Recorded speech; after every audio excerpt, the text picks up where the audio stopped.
This is the Creageivity podcast, episode 20.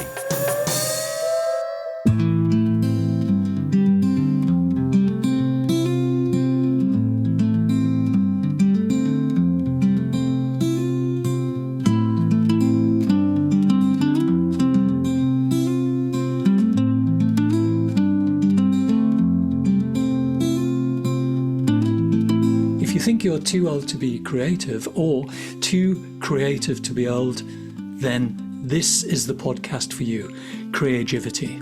I'm Harlan and I'm talking from Budapest, Hungary. And I'm Jen and I'm talking from Brighton, England. And we have a super special guest with us today from Richmond, Virginia. So hello and welcome, Norma Geddes. Thank you so much. Very, very excited to have you and very excited to hear your story, which has the most inspirational sort of narrative arc. So welcome. Thank you. Tell us about yourself, please, Norma. I think you want to know about my journey to being a stained glass artist. Is that right? Mm-hmm. We want to know everything, every single detail. Yeah, this podcast is 5 hours, right? Yeah, right, of course. Well, I guess the best summary would be that I worked in healthcare for 50 years. And I had a marvelous career. I loved every phase of it. I ended up getting 5 academic degrees. Mm-hmm. I worked in a hospital almost every day of my career. But at the same time, I accumulated various degrees because I wanted them to match the next job that I got, the next promotion that I got. If I didn't have the academic credentials, I wanted to be legitimate in my own eyes. Mm-hmm. So I got academic degrees and I taught in schools of nursing. You know, in 50 years, you can have the range of things that healthcare has to offer. And I was a single parent and I raised a wonderful daughter. But the whole time, I was also responding to sort of my gypsy, pirate, curious self. One time I went to a craft fair and my beau at the time next week presented me with a spinning wheel. And I said, oh, my goodness, this is a surprise. Yeah. He said, I saw the way you looked at the woman who was spinning, and I knew it was doing something. Mm-hmm. So I had a spinning wheel. And so for several years, I spun wool. I imported fleece from New Zealand. So I washed, I dyed it with wildflowers. And I really thought I was onto something. I mean, this was just beside working. And I kept getting rash on my hands. And I thought it was nerves because my job was very, very stressful. And I thought, I just need to spin more because I need to relax. And so I would get up early at, 6 a.m. and I'd spin for an hour. And the rash kept getting worse. Well, I was allergic to lanolin. So that was the end of my spinning career. But that's an example of responding to something that came quite by chance. Mm-hmm. At the same time, having that full, rich, busy life that a professional woman has. And then I moved on and did home renovations and turned rental properties over on the side, always doing something with my hands. I love tools. In my next life, I want to be a 17-year-old boy who has a dad who teaches him everything. People say, well, have you always done crafts? Well, knitting and crocheting and, like that. So in 2010, I was having my kitchen renovated and my carpenter called me at work and said, it's time to pick out the clear textured glass for your kitchen cabinets. I wanted my wine glasses and whiskey bottles to shine through. He said, pick out your own damn glass. And I said, oh, okay. So off I go. And this is how my life changed. Maybe 5 minutes, 6 minutes, pick out clear textured glass. How hard can that be? And I saw this little sign on the counter and it was bigger than a business card, but not much.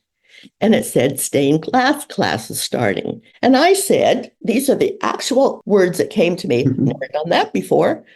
And I signed up. And 2 months later, I had begun the process of converting a 2-car garage into a studio with a skylight and windows, and it's the back of my walled garden. So it looks like a little cottage. Mm-hmm. Continued to work, took classes at that particular place. It was the second place in Richmond to take classes.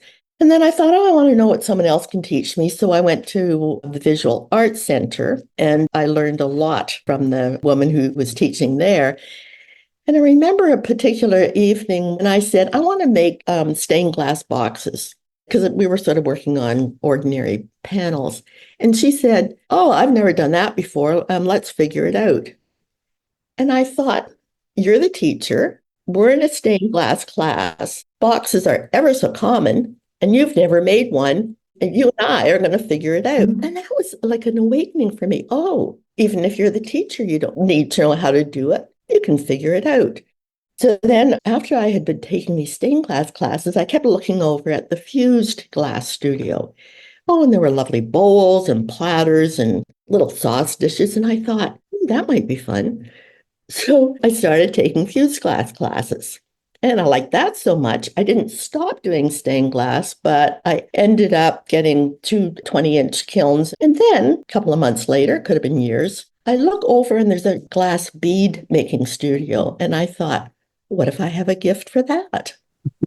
And I started making glass beads. So now we have this little cottage at the back of my garden that has 3 kilns, a lamp work station, fused glass, stained glass, every tool that's ever made to work with glass. And when I'm out there, I don't know whether the world stops or it begins. Now, so many questions. So many questions. One question I want to ask is, if it's not impolite, you started this relatively late in life. Is that correct? I was 69. That's relatively late. Yeah, I would agree. Not if you think like me that I'm just entering my prime. Absolutely, yeah. Do you think your glassblowing and the finding of this incredible talent would have had the same effect on you had it happened earlier in your life? Do you think it was just timed perfectly? Yeah, that's a common question that people have. And my response has always been, whatever it took to get me here is what it took. I choose not to have regrets. I choose not to look back. I choose not to say, what if? All that I've been through brought me to where I am now. So be it. Okay, thanks. Yeah. You used 2 terms, stained glass and fused glass. One stains wood and puts a dye on the surface, but that's not the case with glass, is it? No, stained glass is glass that's manufactured with multiple processes that add color to the glass. You can paint on glass, and many people do that, but the stained glass that is in church windows and chandeliers and so on, that's made from glass that's been processed in a different way using different kinds of dyes and chemicals. So the color goes all the way through the glass. Exactly. And there's a way to make glass that's very rippled, very streaky, multiple colors, some with patterns on it. So there's a huge industry of stained glass products that are available. Fused glass is made differently because when you cut fused glass, say to make a plate, then it goes in the kiln and it's heated up to 1400 degrees. So you can't use stained glass to make fused glass items. Why? It's different glass that's used for fused items and different glass used for stained glass. Okay. So this process that you've described of creating the stained glass, is that something that you do? No. Or do you purchase it already done? Yeah, I purchased it already done. Okay. And a funny story there, it's fairly expensive. Like to get a nice, say, 12-inch piece of stained glass could be anywhere from $10 to $43. So, it's a very expensive hobby. And I got a call one day, someone saying, oh, we saw your name at the art place and we're selling a studio of a friend who died, but we're only selling the whole lot. Do you want to see it? Well, I never say no to anything. So I got a U-Haul truck and a couple of friends, and off we go 3 hours away. And it's just this enormous mass of stained glass, fused glass, tools, unfinished pieces, but, in for a penny and for a pound. So I think I paid maybe $3,000, brought it home, and it pretty much filled my whole courtyard. And it was sort of the beginning of winter. And I would stand looking out of my kitchen at my what used to be beautiful garden, and it was filled with cartons, one carton after another, and all these tools. And I got more and more depressed, and I thought, why did I do this? I can't do this. This is awful. This again is how your life can change.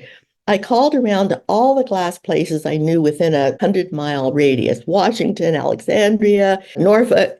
And I said, if you want this glass, it's free. If you come and pick it up, you can take it. Nobody took me up on that offer. Wow. Finally, I said to this carpenter who had gotten into it in the first place, I said, Jim, we got to build some cabinets. So he built shelving in the studio, which was still in progress. Some of the pieces were 2 feet by 2 feet. So I needed to get a bigger cutter to cut them into pieces that would fit into the cabinets that Jim built. I am still using that glass. I have not run out. I don't think I'll ever run out of it. But imagine if somebody had come and picked it up and taken it away. You and I wouldn't be talking now. No.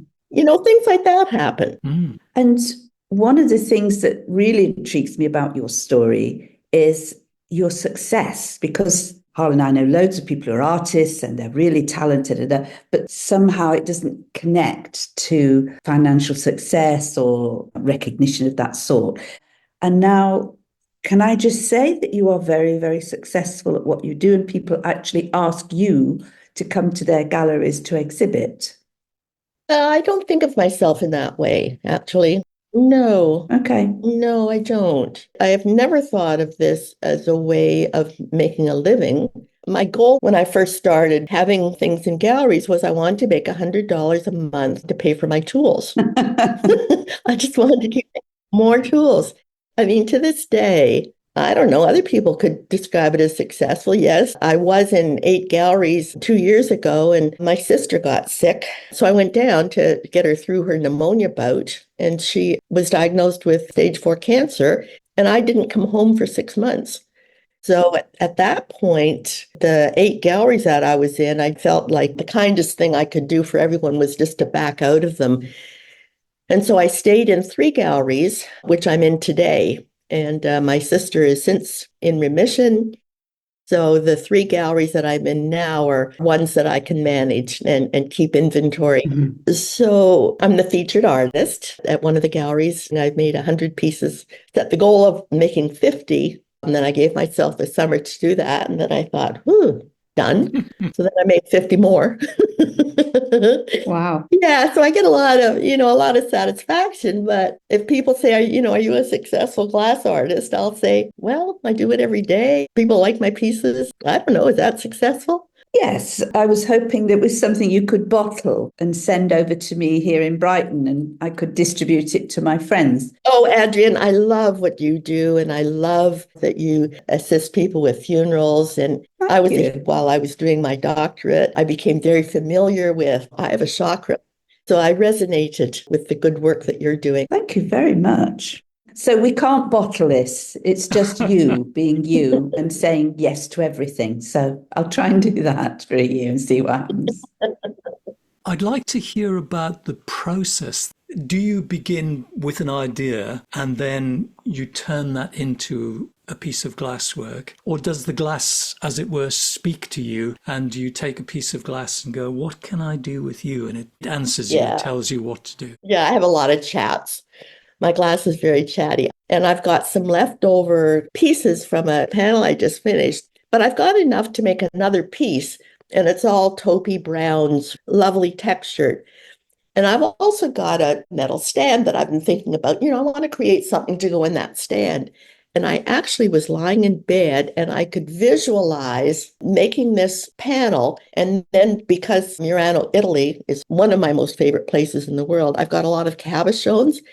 And I was picturing doing sort of a wave of these bronze, brown, beige textured pieces with some Murano cabochones placed in them. And there are 2 processes for doing stained glass. One is the Tiffany foil method, and the other is using what's called came. And it's pieces of lead that are open on both sides, and you place your pieces of glass down, and then you put this channel between the two pieces. And then you just build up using these pieces of lead cane, and then you solder the joints, as opposed to the foiled glass method where you're soldering all along the seam. One of the things I want to do as soon as this show is underway is I want to relearn again how to do the cane method, because I did a few pieces early on, but I never really felt good about it. And I didn't feel that I could just do it at whim. So I've got every book anybody ever wrote about glass. So I'm going to go back and look at some of my books on doing that cane method, and then incorporate this dream I had the other night of scrap left over, Murano cabochons, reteach myself how to do cane. And I can hardly wait. I can hardly wait to start that. Do you draw out a design or a concept and then make that manifest in glass? Yeah. Or do you actually put the glass together and it becomes manifest in that way? Yeah, a few times people have asked me for something specific. For instance, there was a fundraiser for the local children's hospital, and someone asked me to make a piece of stained glass for that art auction. And they wanted it to be in memory of their granddaughter who was being treated at the children's hospital. And they wanted something that sort of would resonate with the gratitude and the life-giving experiences that they were having at the children's hospital. And so I did a stained glass tree of life, which I felt was emblematic. So that would be an example of me doing a design with a specific focus in mind. And years back, a couple asked me if I could make a stained glass panel of the Blue Ridge Mountains because they were moving to Williamsburg. Most of all, they were going to miss the Blue Ridge Mountains. So I did do that design. But mostly I look at the glass and say, what do you want to be? Or I'll look at stands that I've bought and I'll say, now, what do you want in there holding that?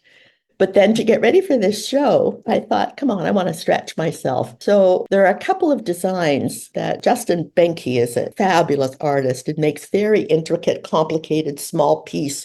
Floral designs are the ones I like the best. And I thought, I'm going to do a Justin Benke pattern. Well, bless his heart, the design is lovely and the pieces are small and it took me 3 weeks. Yeah. But I do have a daisy that's going to be in my show.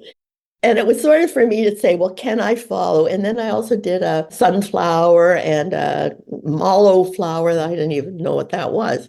So I've got 4 big floral patterns that are going to be in my show that I made from following someone else's pattern because I wanted to see if I could discipline myself and cut all those little pieces. I love it all, let's face it. But one of the things I really love is working with blown glass pieces. There was one supplier that I was getting fused glass pieces from, and I noticed that they were selling, a pound of blown glass pieces.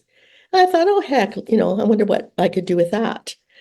So I got that, and it was nice, but I thought, I know that there's blown glass that's more beautiful than this. So I looked online. Well, Mark and Marcus, father, son in Washington State, are blown glass artists, and they do the flamingos and the chandeliers and the little frou-frou stuff.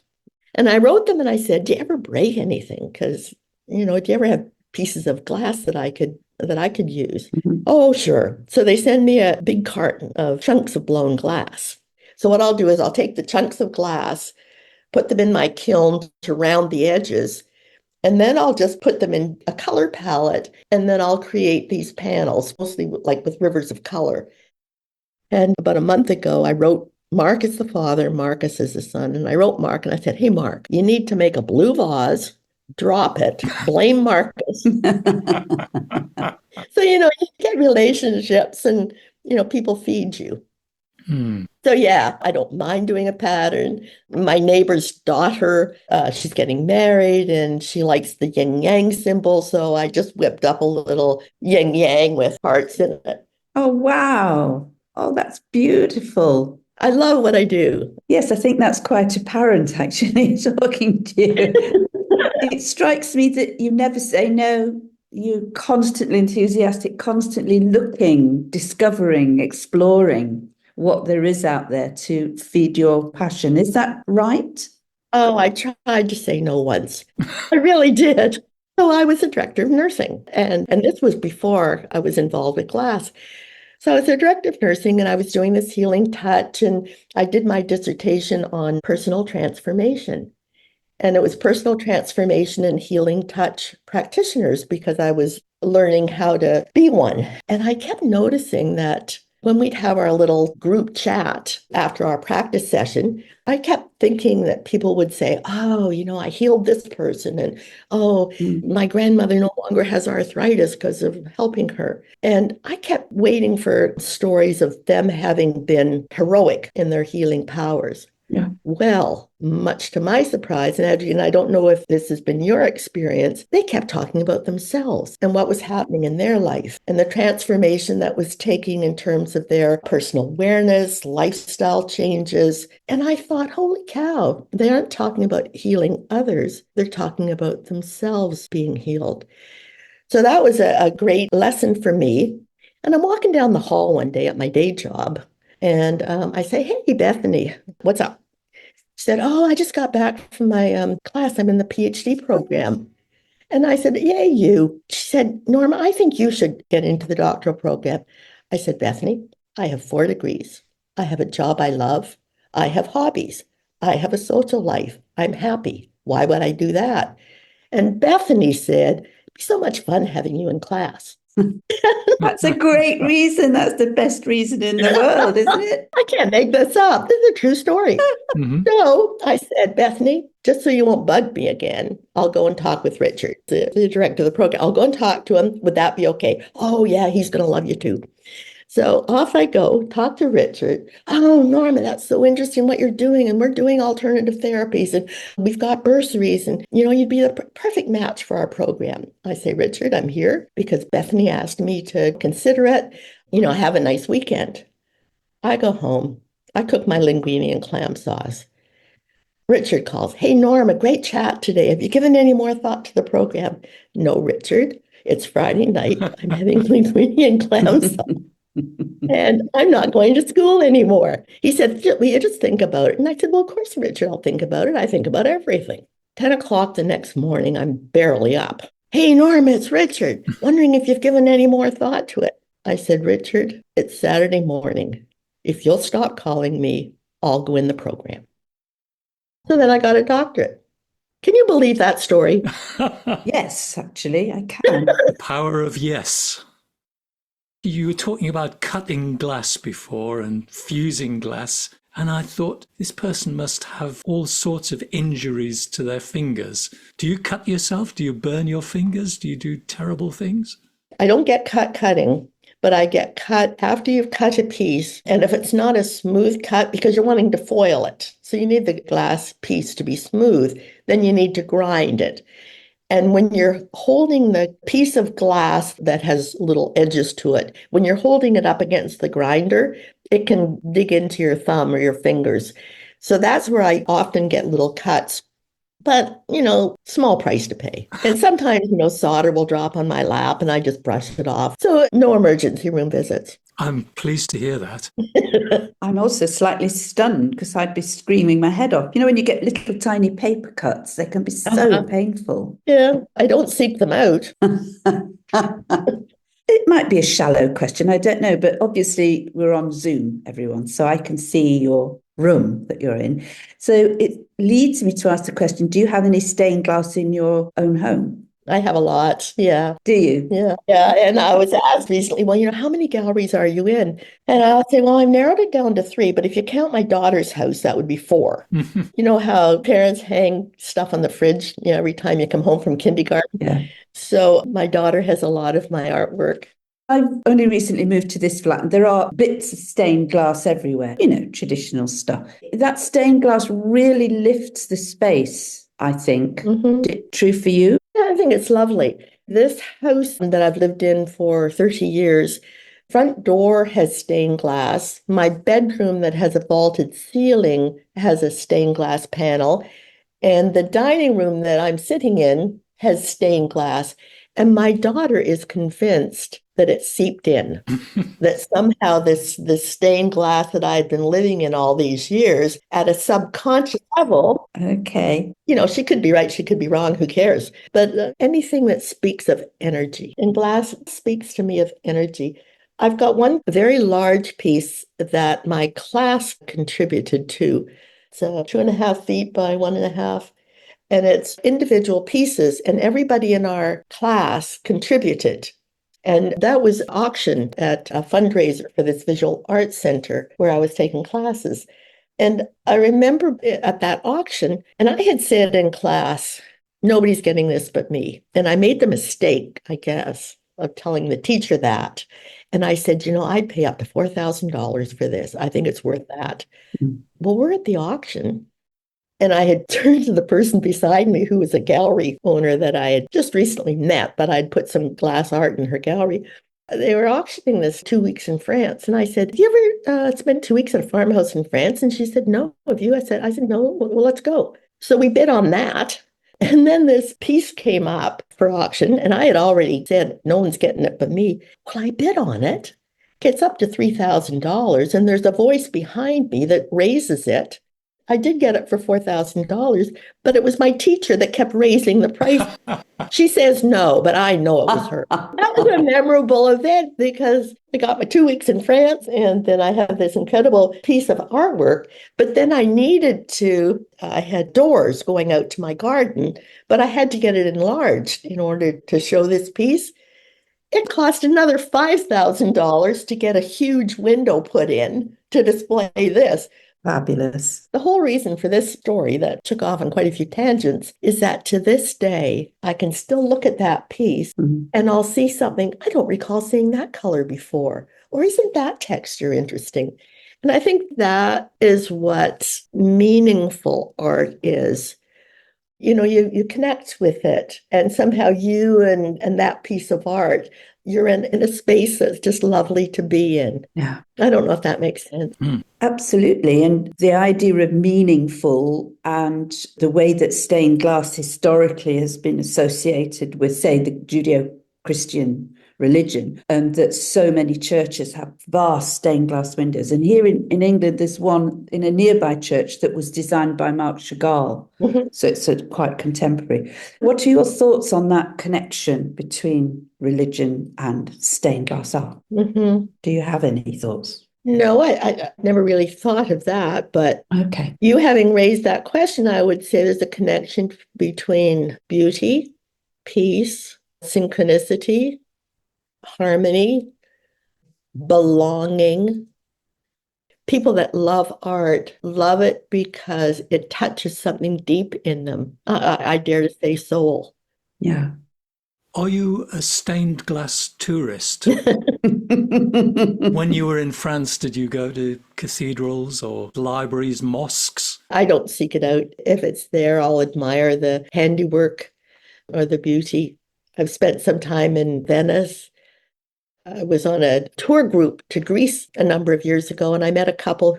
And the husband in the couple worked for a company in Europe that had homes in Milan and Venice. And I said, I want to go live in that apartment. So I rented that apartment several times for like 2 week stint. The first time I went, I called the wife who had set this up, and I said, now just tell me again, when I get to Venice, how do I get to the apartment? And she said, well, you take 3 vaporettis and then you walk through the garden, and then the key will be at the fruit stand. I love that. I said, oh, okay. Was it? It was. But I think that's a riot. Imagine going off to Italy and the key to your apartment's at a fruit stand. Yeah. Oh, so talking about searching out art. So, of course, when I'm in Venice and I'm in Murano and, I link up with a owner of a little gift shop, and we've been friends ever since. And he sends me cabochons from Murano. And when I look at someone else's art, I look to see what's behind it. Maybe what they were thinking when they were making it. What's the story? People always say, do you love Dale Chihuly's work? Well, no, I don't. I admire him. I think he's done magnificent glass, large pieces, but no, I don't love it. It's not something I want to do. I don't yearn to do that. I just want to get Mark and Marcus's chunks of broken glass and make stuff. I'm sure you're familiar with the term wabi-sabi. Yeah. But explain for our listeners, just in case anyone is going, wabi-sabi, is that Japanese food? Answer, no. But it is delicious enough to eat. So I came across the phrase just recently, and I'm actually naming my show in October Wabi Sabi, because so much of what I do is from broken pieces of blown glass, sea glass that I get from the east coast of Canada, and glass that I break up in order to then foil. So wabi sabi, beauty from imperfection. So that's what I'm calling my whole show, because almost everything has broken pieces, and I consider myself a broken piece, always putting myself back together. Wow. It's a fantastic philosophy for life, isn't it? Or reflection of life. And it's a great title for your show. Thank you. Yay. So putting yourself back together from the vicissitudes of life, I guess. All those fast-talking men, Harlan. Fast-talking men. Now you've piqued my interest, but I don't suppose this is the time and place. But it feels more and more, listening to you talk and your phraseology and everything, you should write a book. Has anyone ever suggested that? Your journey, your process, your whole philosophy on life, the never say no. That's been mentioned. I don't know, Adrienne, if this is true of you, but if I were to write the story, I think some things are so personal, and that to share them takes away the meaning, because it would almost seem like you were showing off, or look what I've accomplished, or, oh, I've suffered. And that to me detracts from the importance of having outlasted things that, were personally painful, or that you weren't sure you ever could outlast. And then to have outlasted just puts you in a state of gratitude and thankfulness. But it isn't something that I want to show off or tell people about. People, would find you inspiring, or they'd benefit from your story. I'm a big fan of George O'Keeffe. And George O'Keeffe said, they showed me how they painted their landscape. They couldn't show me how to paint mine. And people often are asking me to teach stained glass, or, how do you get started? And I'll say, well, I think the important thing is to learn technique. There is a way to learn how to cut glass. There is a way to learn how to program a kiln. There is a way to set your oxygen level when you're making glass beads, but I can't teach you how to create. So I encourage people to take classes like I did to learn technique, and then to say, what do I want to do? Yeah. What's glass telling me? But I do find that people are afraid of that process. It's like, oh, I won't be able to think of anything, or, oh, I could never do that. In this gallery in Charlottesville that I'm going to be in October, we work 3 shifts a month. And I cannot tell you the number of people that come in and say, I always wanted to do stained glass. I wish I could do that, but I'm too old. And I just look at them and say, well, how old will you be if you don't do it? That's an old saw, but I use it a lot. And then I just feel a little sorry for people who say, well, I wish I could, but never do that. Yeah. I took scuba diving lessons once because I was claustrophobic, and I thought, well, I could go up and down in an elevator, but that doesn't sound like much fun. So I took scuba diving lessons, and there I was, 50 feet below the surface of the ocean, scuba diving. And one of the trips I went on, we fed the sharks, for God's sake, and we're all huddled in a group so the shark will think we're really big, and the sharks are swimming around, and I'm thinking, this is a very interesting place to be. Okay, I'll accept that as an experience. Interesting. I take the point that you're not out to inspire people, but I did hear that you're out to encourage people. Is that correct? That's exactly right. And not only to work in glass, but to go scuba diving, or jumping off cliffs or whatever. It's about courage. It's about having the courage and heart to try new things. Is that correct? Just giving permission. I have 2 grandchildren. One of them is a 15-year-old boy. We have a very, very tight relationship. And he not often enough, will come for a weekend. And to get him off his phone, last visit, I said, I'd love to create with you. And I had a bag of beads that I had got when I was in South Africa on a trip, and they had been made in a refurbished pizza oven. I had all these beads, and I said, Henry, we're going to make something. I said, you design it, will foil the pieces because he's good at foiling, and then I'll solder it together. And Oh, wow. Oh, wow. Look at that. Describe it for us. well, I don't know it. I think it looks like a mandala. Yeah, it does, But definitely. all of these beads, all the different colors, they were all from this refurbished pizza oven in South Africa. So that was kind of fun. So that, the family looks and says, "Oh, look what she's doing," and "Oh, isn't she marvelous?" And "Oh, I'm so impressed." But they aren't interested in that. They're going to find their own thing to do. Mhm. It was really fun to do something together, and I'll give it to him on his wedding day. Hang on, he's only 15. Well, yeah, but I plan to be around. Well, I'm sure you will be. My goodness. Well, thank you for letting me brag and talk about myself so much. I appreciate your interest. I'm hearing no bragging at all. No, I would say you've done the opposite. Been very modest. Very modest about achievements that are, to me, quite astonishing. To see your artwork and see the vibrancy of what you do and hear the enthusiasm that you have for it. And I encourage everybody who's listening to please go and find you and see examples of your work. What's the best place for them to go to?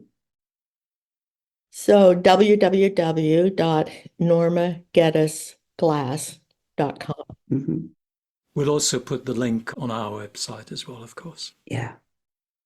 And when is your exhibitions going to start? So opening night is October 4th.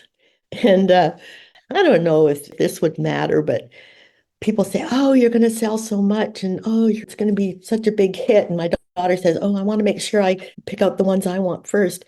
And I am telling you the truth when I say it doesn't matter. Yeah. I didn't know if I could do this. And in fact, 6 months ago, I said to another artist at the shop, "I don't know if I can get enough pieces, and I don't know if I can do it. Would you mind being the artist for that month instead of me? Or maybe I could do a few pieces and we could share it." I was very reluctant about it because I didn't know if I could do it. And I said to my daughter, the important thing is I don't want to be embarrassed. What if nobody shows up at the opening? And I said, I want to be proud. I want to look around and say, "Holy cow, you did this." And I've reached the point where in packing up all the items, I am proud. I did it. I set a goal. It was 50. I did 100. Some of the pieces I think are really lovely. And I think it's going to be okay. And whether anybody buys anything is so very incidental. So I think we can probably start wrapping up. What do you think, Adrienne? I think so. I'm just going to say, are we running out of time, or is it time to finish? Do we feel completed? Well, I feel we could probably talk for the next 3 hours with you, Norma. Yeah. Have we missed anything that you thought, I really want to talk about the political scene in America or whatever? Yeah, I think we've missed Joseph Campbell. And these are words that sort of animate what I do. And Joseph Campbell said, "When you follow your bliss, doors will open for you that you didn't know were there and wouldn't be there for anyone else." So I encourage people to think about what bliss means to them and what little crawling steps they could take to find bliss within them and seek opportunities to nourish it. Wow. I can hear the hallelujah chorus welling up behind. Oh, there is something I wanted to say. Go on. I've listened to your podcast because I wanted to get a sense of your voice and the kinds of questions that you were interested in. And I know that you start off with music. Oh, I'm so glad that I remembered to say this. If you're going to start any music with this podcast, I would love it if you would do Van Morrison Playing Into the Mystic. Fantastic choice, wonderful, but we can't. We can only use music where the copyright is given to us by the musician. Oh, dang. Because what I wanted to say is at my memorial service when I die, I want Jenny to play Van Morrison's Into the Mystic, and they're going to raise a glass of champagne or Prosecco or Cabernet and say, "Mom's not dead. She's in heaven, and Van Morrison is rocking her gypsy soul." Yeah. Great choice, and I love that song. A huge pleasure to talk with you. Gosh, I feel super encouraged. I know I can't say inspired, but I am inspired as well. I'll second that. I feel absolutely inspired by you, by your whole attitude to life. And I thought the Joseph Campbell quote was the perfect way to end our conversation. It actually touched me quite deeply. Thank you so much.